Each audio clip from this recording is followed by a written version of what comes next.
இந்த சட்டமன்ற தேர்தலில் நாம் திராவிட முன்னேற்ற கழகம் கூட்டணியில் களமாட போகிறோம். மதச்சார்பின்மை என்ற கோட்பாட்டை நம்ம தான் உருவாக்கணும். நம்மளே உருவாக்கின கூட்டணி நம்மளே உடைக்கக்கூடாது. Very simple. அதோட இருக்கிறோம். இல்லைங்க நாங்கள் பிஜேபியை சேர்க்க போகிறோம், இல்லை பாமகவை சேர்க்க போகிறோம்னா நாங்கள் சலாம் அலைக்கும் அப்படின்னு நாங்கள் பரப்புவோம். அப்படி வந்துட்டா மட்டும் எங்கே இருப்பீங்க? அப்போ தனியாக நிற்கிறதான்னு கேட்டீங்க. ரோட்டில் நாங்கள் சும்மா கூட இருப்போம், ரோட்டில் கூட நிற்போம். ஒரு பிரச்சனையும் இல்லை பிரதர். சும்மா கூட இல்லை, எலெக்ஷனை புறக்கணிப்போம். இல்லை அவன் நான் தான் அடுத்த முதல்வர் பரப்பிட்டு வர்றாங்க.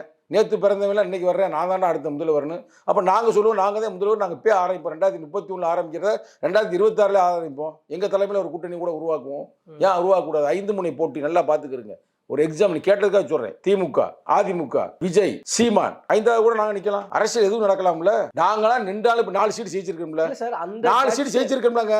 5 முனை போட்டி என்றால் நாங்கள் குறைஞ்சது 10 சீட்டுக்கு மேலே ஜெயிப்போம். எழுதி வச்சுக்கோங்க. எங்களுக்கு தெரியும் தொகுதி பேரை சொல்லட்டும், வரிசை சொல்லட்டும், எந்த தொகுதின்னு மைண்ட்ல இருக்கு எங்களுக்கு. கள்ளக்குறிச்சிலாம் இங்கே பாருங்க, தனியா நின்றா 5 முனை போட்டுனா விடுதலை சிறுத்தைகள் வெற்றி. அவர் ஊர் பெரம்பலூர், யார் ராஜா பத்தி போன பேட்டில் கேட்டீங்க, அங்க ஜெயிப்போம்.